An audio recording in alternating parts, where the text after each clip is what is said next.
नमस्कार, आपका बात 25 में स्वागत है। तो बात 25 में आज हम बात कर लेते हैं, एक बहुत ही नाजुक विषय है। एक शहर जो इतना जो है गगनचुंबी इमारतों से भरा हुआ शहर, कल को जहाँ रेगिस्तान था, रेत के टीले थे, वहाँ पे आज गगनचुंबी इमारतें जैसे बुर्ज बुर्ज खलीफा जैसी खड़ी हुई हैं। तो ये संभव कैसे हो पाया है? यानी कि इसकी परिकल्पना शहर की है, वो इमेंस वेल्थ जो है, उस इमेंस वेल्थ का जो इस अकूत संपत्ति है, उस अकूत संपत्ति के अहंकार में या कि घमंड में उसका धरातल वहां मिलेगा। यानी कि अब तक जितने भी नगर बसे हैं, उनकी एक इतिहास है, पुराना इतिहास है कि वो नदी के किनारे बसे हैं, समुद्र के किनारे बसे हैं, जहाँ खेती संभव हो। तो एक लाइफ सपोर्ट सिस्टम वहाँ पे, प्राकृतिक लाइफ सपोर्ट सिस्टम वहाँ पे पहले से मौजूद हो। तो वहीं अपनी समझ से, आज की बात नहीं है, सैकड़ों हजारों साल लाखों साल पहले भी मनुष्य ने वहाँ बसना तय किया। जब हंटर गैदरर सोसाइटी से बाहर निकला, नगरों का निर्माण शुरू हुआ। लेकिन दुबई का जो निर्माण है वो कई अवधारणाओं पे आधारित था। पहली तो बात ये थी कि जो इस क्षेत्र की जो अकूत संपत्ति है, जो तेल संपदा है, तेल संपदा इतनी भयानक है कि उस तेल संपदा ने लोग, इस क्षेत्र के जो नेता हैं या कि बिजनेसमैन हैं, अधिकतर तो देखिए नेता ही हैं, वो इस क्षेत्र में राज करते हैं, जिनका राज है। तो दुबई भी तो वहाँ के शासकों की जो समझ और कल्पना को मूर्त देने के लिए बनाया गया कि जब वहाँ के शासकों ने सोचा कि दुबई में ऐसा एक नखलिस्तान ऐसा बनाया जाए, लेकिन वहाँ पे फंडामेंटल जो लाइफ सपोर्ट सिस्टम को लंबे समय तक, यानी कि एक जनसंख्या को सपोर्ट करने का सिस्टम तो था नहीं। तो ये संभव कैसे हो पाया कि इतनी गगनचुंबी बुर्ज खलीफा जैसी इमारतें बना देंगे और उसकी पाइलिंग, यानी कि उसकी नींव ढालने के लिए नए नए जो इंजीनियरिंग की जो पाइलिंग डिज़ाइन है, इंजीनियरिंग है, उसमें नए मानदंड, नए कीर्तिमान स्थापित किए गए। लेकिन फिर भी ये रेत पे खड़े हुए महल हैं।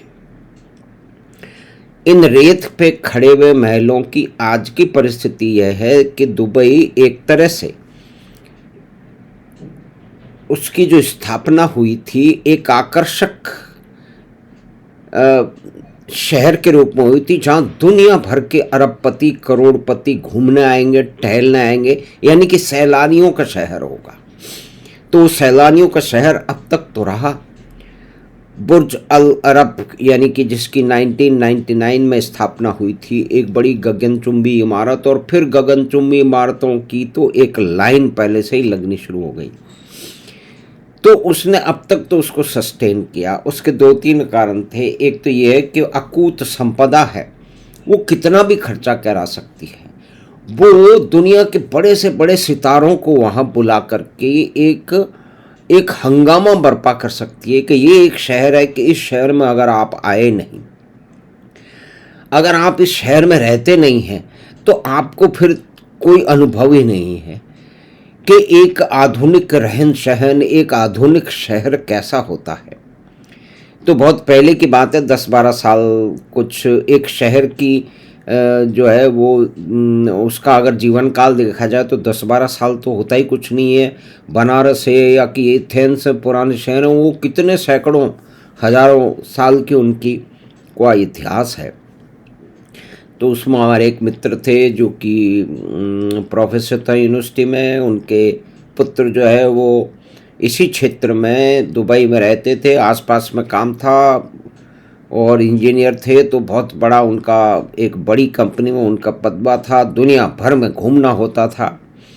और तो इन प्रोफेसर साहब ने लिखा कि भी मैं भी रेगिस्तान से आया हूँ राजस्थान के, लेकिन ये रेगिस्तान कुछ विचित्र है, ये शहर कुछ अजीब है।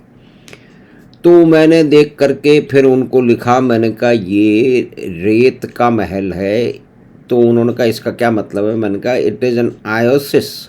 मतलब बहुत से लोगों ने कहा होगा और इसमें बहुत से लोगों ने भी कहा भी, क्योंकि मुझे तो याद है, क्योंकि इसका संबंध ये जो बातचीत करने वाले हैं उससे जुड़ रहा है, तो इसीलिए मैं उसको याद करने का प्रयास कर रहा हूँ, और कोई बात नहीं है। ऐसा बहुत सारे लोगों ने सोचा होगा कि ये अशांत क्षेत्र में एक नखलिस्तान है, यानी कि तेल की संपदा ने जहाँ दुबई जैसा एक विशाल अद्भुत गगनचुंबी शहर स्थापित किया है, तो उसी तेल संपदा का जो अभिशाप है, उस अभिशाप ने इस प्रदेश में, इस क्षेत्र में चलने वाले जो निरंतर जातीय संघर्ष या कि कबीलाई संघर्ष हैं, उनको भी नए नए आयाम स्थापित किए गए हैं। भाई 28 फरवरी को हुआ क्या?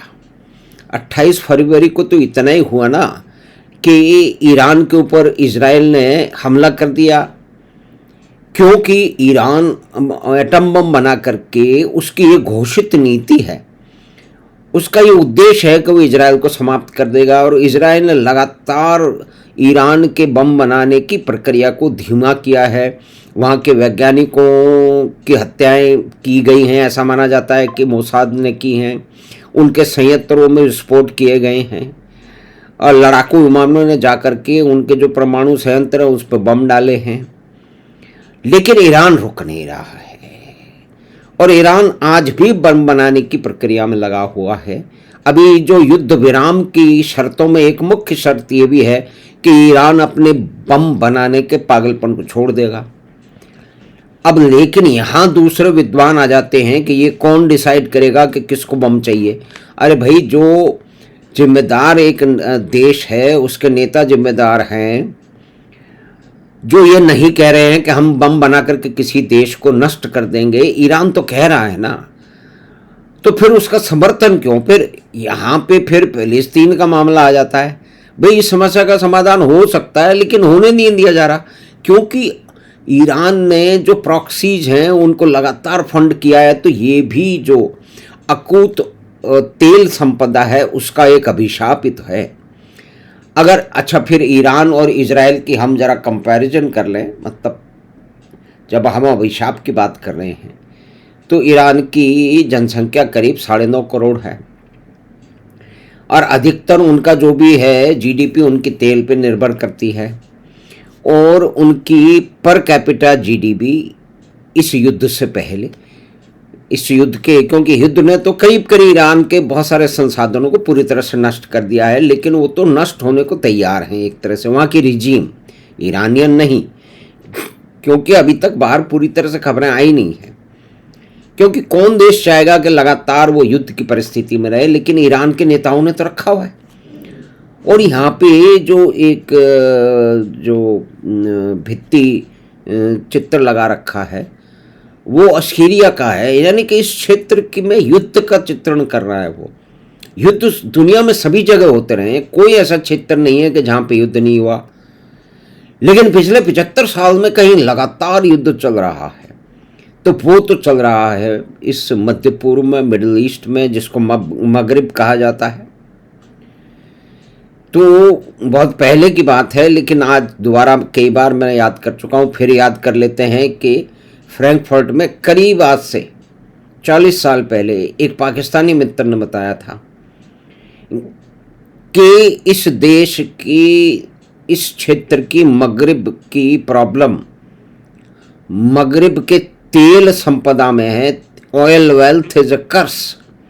और ये बहुत सारे लोग अलग अलग तरह से कह चुके हैं कि भी कोई भी वेल्थ है उसको वहाँ के शासक और नेतृत्व अगर जनता की भलाई में इस्तेमाल करें, उसका उपयोग करें, पढ़ाने की बात है या कि स्कूल कॉलेज की बात है, अस्पताल की बात है, इंफ्रास्ट्रक्चर की बात है, तब तो एक बात बिल्कुल ही साधारण है, समझ में आने वाली बात है। लेकिन जब ये कहें कि हमें तो किसी भी कीमत पर बम बनाना है क्योंकि हमको इजराइल को समाप्त करना है, तो ये किसी भी एक देश की इस तरह की नीति कैसे हो सकती है। लेकिन खैर, यहाँ पे बहुत सारा झमेला है, झंझट है, क्योंकि फिलिस्तीन की समस्या तो कभी समाप्त होने नहीं देगी, क्योंकि ये ऑयल वेल थी, उसको समाप्त नहीं होने देना चाहती। जिस तरह से एक असंभव परिस्थिति में गगनचुंबी इमारतों का निर्माण दुबई में किया गया और ये माना गया कि यहाँ पे इतने करोड़ टूरिस्ट आते रहेंगे, कहते हैं कि पता नहीं 9 या 10 करोड़ लोग आए। और उस समय विमानों की भी बात ये थी कि इतनी लंबी दूरी के विमान नहीं उड़ते थे। आज तो सिंगापुर से उठ करके सीधा का सीधा न्यूयॉर्क भी जा रहा है, यूरोप भी जा रहा है। उस जमाने में एक स्टॉप ओवर तेल भरने के लिए विमान की देखभाल के लिए आवश्यक होता था, तो एक इसका ये भी कारण था। लेकिन आगे जाकर के, आगे के टाइम में जो दूसरे क्षेत्र हैं, ये जो यूएई के हैं और दुबई है और उसके बाद में ओमान है, कतार है, सऊदी अरेबिया, उन्होंने भी दुबई के मॉडल को अपना करके एक, जिसको कहते हैं कि कंपटीशन, एक प्रतिस्पर्धा दुबई के लिए क्रिएट कर दी। यानी कि दुबई एक तो अकेला नहीं रहा, और दूसरा सितंबर में ये सिर्फ दुबई नहीं, इन सारे शहरों पे संकट आ गया है, क्योंकि वहाँ तो जो अकूत संपत्ति को भोगने वाले और जिसको कहते हैं कि करोड़ों की गाड़ियाँ, यानी कि लुम्बार्गिनी कहते हैं कि कोई 3 करोड़ की भी आती है और कहते हैं कि कोई 10 करोड़ की भी आती है, मतलब कोई अंत ही नहीं है उसका। लुम्बार्गिनी को एवरेज मान लेते हैं कि 6-7 करोड़ की गाड़ियों को लोग DXB, जो दुबई का एयरपोर्ट है उसको DXB एयरपोर्ट कहा जाता है, वहां पे छोड़ के चले गए।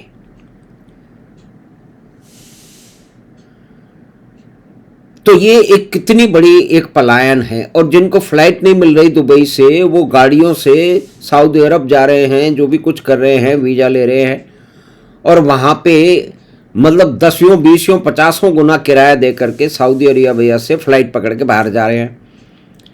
और टूरिज्म, जो कि मतलब कि आप देखिए ना कि 1.5 लाख जो होटल रूम थे दुबई में, यानी कि वो ये मान के चलते थे कि भाई लगातार टूरिस्ट आते रहेंगे। लेकिन ये 28 फरवरी को जो युद्ध आरंभ हुआ, उसने सारे के सारे अनुमान, सारे आकलन धराशायी कर दिए।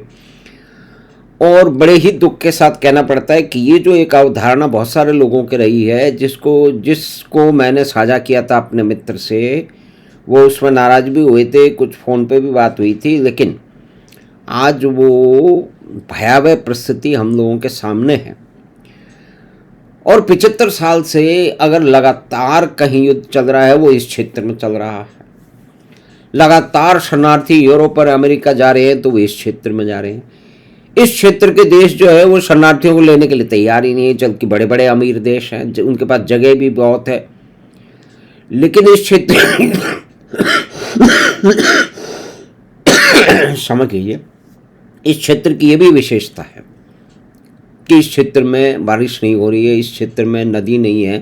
तो दुबई के या जो बड़े बड़े दूसरे शहर दुबई की देखा देखी, दुबई की नकल में बनाए गए हैं, उन नकल के शहरों की पानी की रिक्वायरमेंट, समुद्र से पानी खींच के उसको साफ की जा रही है, यानी कि उसको सारा उसका सॉल्ट निकाल के डाल दिया जा रहा है। तो अब उसी पानी को साफ करने में पहले से अधिक ऊर्जा लग रही है। बाहर 45 डिग्री टेम्परेचर है, अंदर वातानुकूलित फुटबॉल स्टेडियम में मैच हो रहे हैं।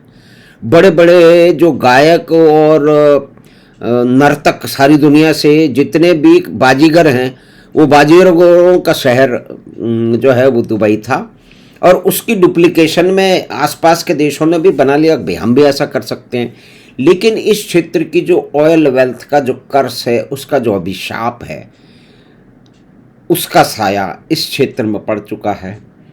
अगर वहाँ कोई चीज़ कंटिन्यूटी में है पिछले 75 साल से कम देखें तो उससे पहले भी चल रही हैं, या 100 साल से, यानी कि आप देखिए ना कि 1908 के अंदर तेल की खोज हुई, तेल निकला, और उसके बाद में इस क्षेत्र की जो ट्रांसपोर्टेशन गधे और घोड़ों पे होता था वो परिवर्तन होके आज यहाँ पहुँच गया कि दुबई की जैसी जो है ना बुर्ज खलीफा जैसी गगनचुंबी इमारतें खड़ी हुई हैं, लेकिन टूरिस्ट गायब हो चुके हैं। जहाँ कभी 90% ऑक्यूपेंसी होटल में रहती थी वो 10% रह गई है। तो एक भुताहा शहर बनता चला जा रहा है। दुबई के जो मालिक लोग हैं, जो कि शासक हैं, उनके पास अथाह संपत्ति है, वो इस शौक को सह भी सकते हैं। और भारत में प्रभाव क्या पड़ा है इस पे तो अलग से बात करनी पड़ेगी, लेकिन ये एक भुतहा शहर बनता चला जा रहा है। कल को फिर भी आबाद हो सकता है, लेकिन वो जो पुराने वाली चमक है वो आने वाली शायद नहीं है। हम तो चाहते हैं कि आ जाए, लेकिन ये सेल्फ सस्टेनिंग नहीं है। सेल्फ सस्टेनिंग आज की परिस्थितियों में नहीं है कि उतने टूरिस्ट नहीं आ रहे, और दुबई की प्रतिस्पर्धा में, उसके कंपटीशन में और दूसरे शहर आसपास के देशों ने भी बना लिए हैं, उनका निर्माण कर लिया है। उनका भी भविष्य अब संकट में है, क्योंकि इस क्षेत्र में भाई ऑयल वेल्थ आप कितनी इसमें उससे कितना सींचोगे इसको। यानी कि एक आधुनिक शहर या इस तरह का शहर है जो कि प्राकृतिक जितने भी चुनौतियां हैं उस पर सवार होकर इसे बनाया गया है। यानी कि इस शहर की को ठंडा रखने में कितनी बिजली खर्च होती है, और इसमें काम करने वाले अधिकतर लोग बाहर के हैं, परदेशी लोग हैं, बाहर से अपनी जीविका कमाने, पाकिस्तान से, भारत से, बांग्लादेश से, फिलीपीन से और भी कई जगहों से, और बड़ी बड़ी पोजीशन में इंजीनियर्स हैं और वो सब मैनेजर्स हैं, फाइनेंशियल एक्सपर्ट हैं, वो सारी दुनिया से पहुँचे हैं। तो ऊपर वाले तो सब भाग चुके हैं। अब भारत वाले भी कहते हैं कि 2 लाख से वो वापस आ चुके हैं। तो ये एक संकट की स्थिति है। इसमें कई इसके आयाम हैं। जो curse of the immense oil wealth है, इसके कई आयाम हैं। तो इसके ऊपर हम बार बार इसकी चर्चा करते रहेंगे। हमें आशा है कि ये बातचीत आपको पसंद आई होगी। तो आप चैनल बात 25 को सब्सक्राइब करें, लिंक अपने मित्रों परिवार के साथ साझा करें। हम आपसे फिर मिलेंगे बात 25 की अगली बात में। धन्यवाद, नमस्कार।